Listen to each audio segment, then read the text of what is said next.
Okay. I hope you can hear me. The wind is pretty loud. I'll move my microphone up here. Wind is pretty loud, but we'll do our best. And today what we're going to do is replace this old G3 camera. Ooh, look how wobbly that is. We're going to replace it with a G5 turret. We're about 12 feet up on a tree here, and the problem with the turret is it has this pigtail, and I don't want to leave that just hanging out, so we're going to use this housing and conceal that pigtail. So what we're going to do is, I think I'm going to reposition and put the camera about here, and I'm going to show you this plate that we sell in this little enclosure. I'm going to show you how I put that together. So first thing I have to do, I'm going to pull this old camera down, and ooh, look at that cable. Squirrels got to it. I'm not going to do anything about that right now. They didn't get through the shielding, but that's not good.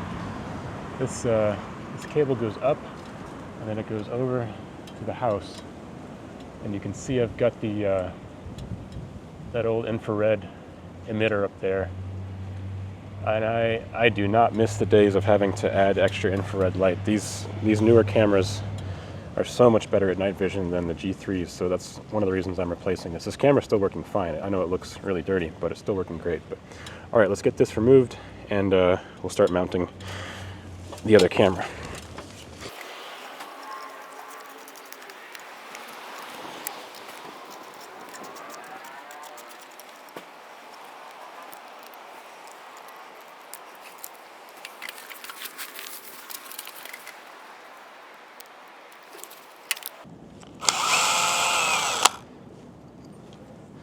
Stainless steel screws in exactly the same condition as they were when they were installed.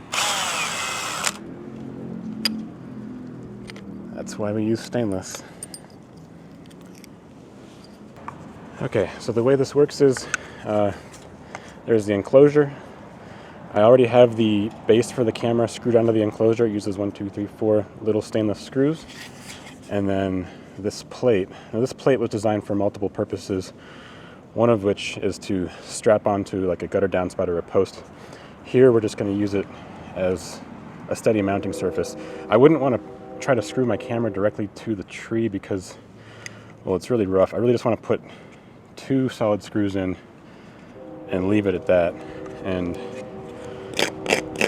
knock some of this bark down. So I think we're going to go,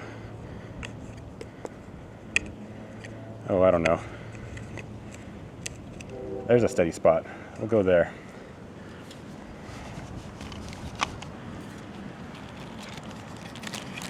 And I've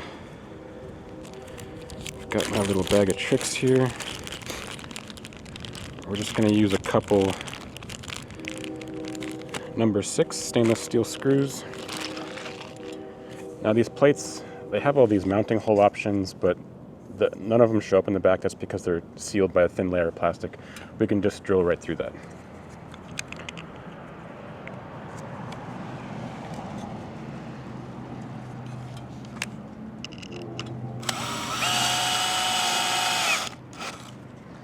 Good.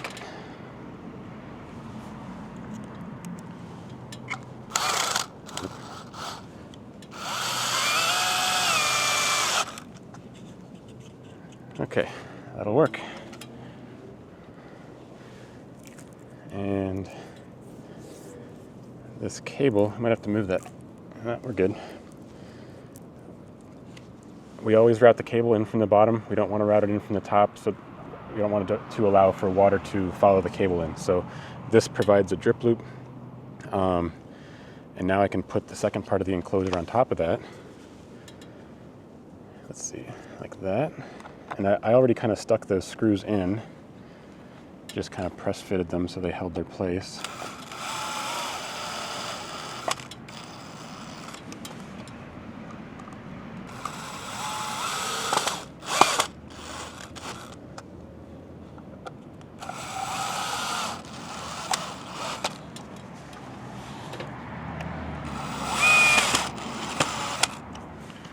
Okay, good.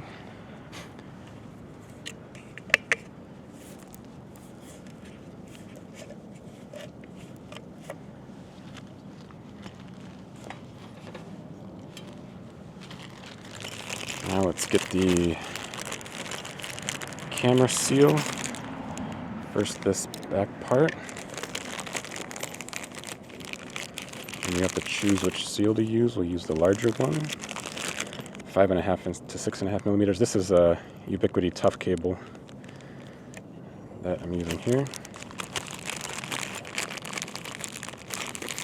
And then this piece goes through in a particular way. Seat that seal in the back. Fish that other part out. It kind of fell back in there.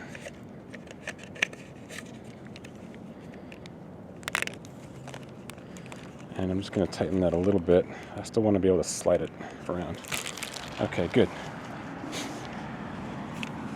Now I can connect the camera. Click. Slide this forward. Twist it in. And that's when I tighten the seal down. Now I'm going to slide the cable back down. Tuck that connector in there.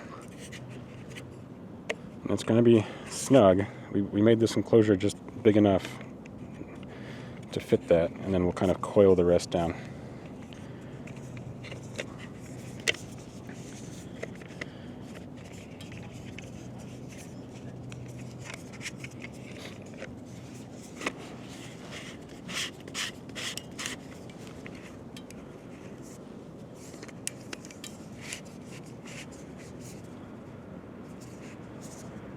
All right. It should click. There we go. It's locked.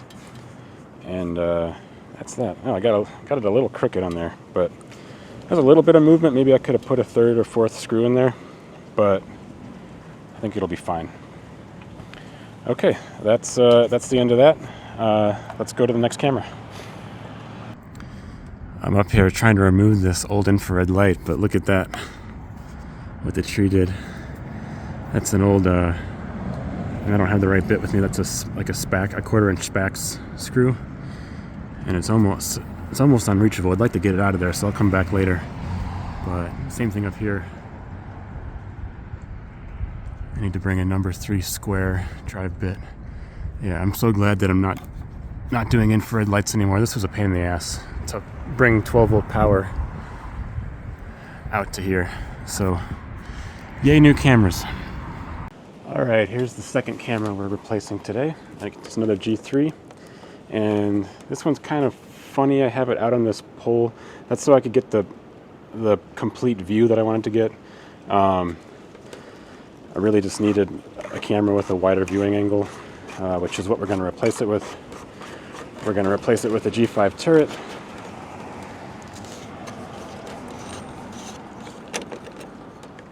I didn't use tough cable on this one, apparently. I just used standard riser cable.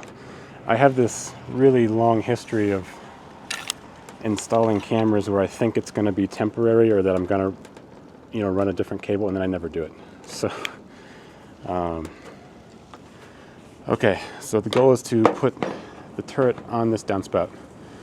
And to do that, we're going to use the same enclosure and the same mounting plate that we used on the tree install, but we're going to use I went ahead and punched out the zip tie openings for this enclosure, and that's how we're going to strap it on.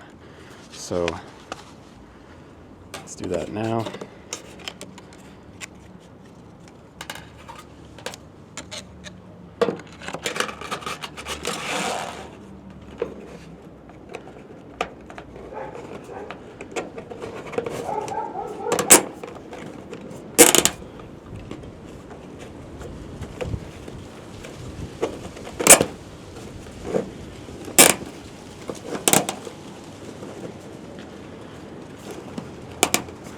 Okay, so on these zip ties, I always like to go hand tight, and then I'll get them with the pliers next.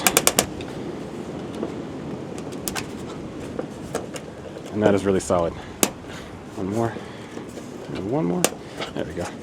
Okay, that's good. Great. Okay. I already cut the cable cutout in the bottom there. Let's see how this. Okay, that was fun. I didn't realize that but I caught the cable under the zip ties. That's fine. We'll work with that. So what I'll do is bring it in like that. That'll be our drip loop. Oops. Perfect. Okay. Not what I intended, but I'm not going to fish that back out right now. So that's the goal.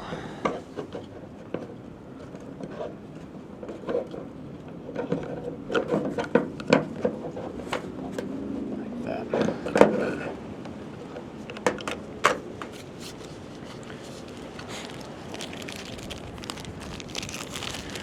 I didn't push the screws into this one, so I'm going to have to handle them all here.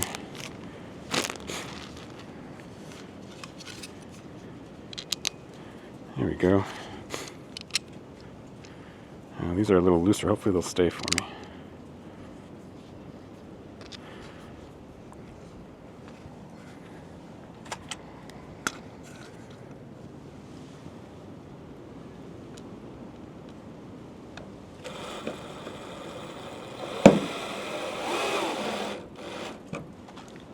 Okay, I just got one to get it to hold on. Tuck that in there.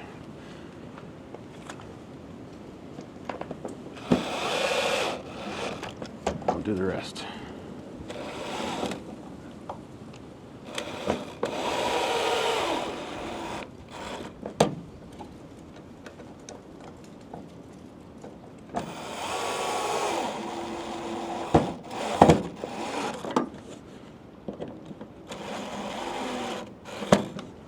Okay.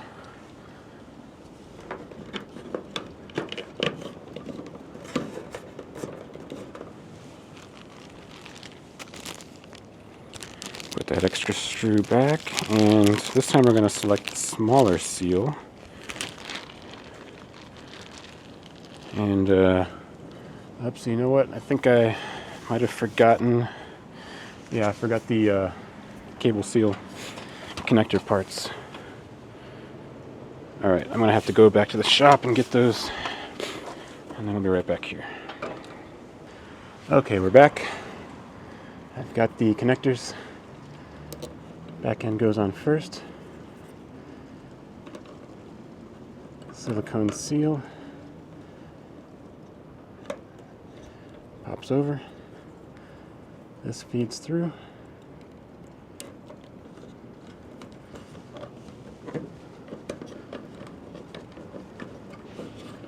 Okay, get that seated, and then I'll tighten this loosely.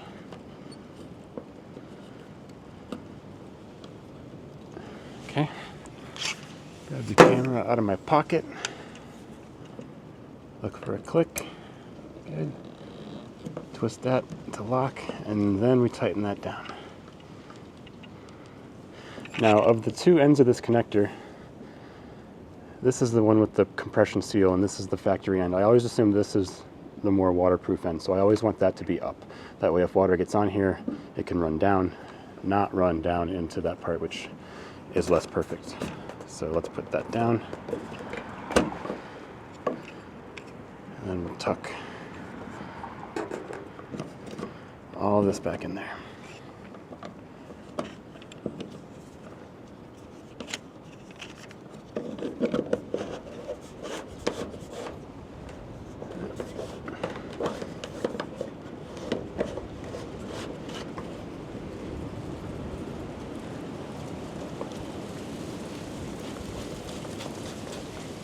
Okay.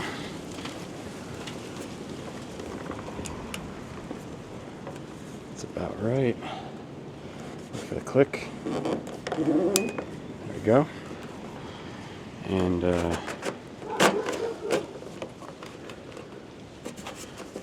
course I forgot to get my little clippers when I went back to get the other connectors.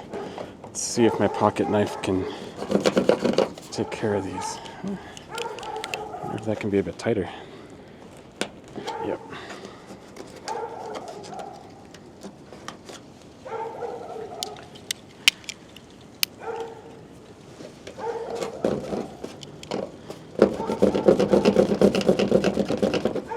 You know what? I might come back with my clippers. I don't want to start cutting into the side of the house. Yep, I'll do that. Okay, we're going to come back for that. I'll do that later off camera. But that's it. That's the second camera today. Same hardware for the tree and for the downspout. Just so you guys know, this is ASA plastic. It's a type of plastic that's basically designed for outdoor use. It's designed to be in the sun, in the weather. This cable is not, but it's been out here for 8 years, so you never know. If you want to buy this hardware, I'll put the links in the description. And thanks for watching. Later.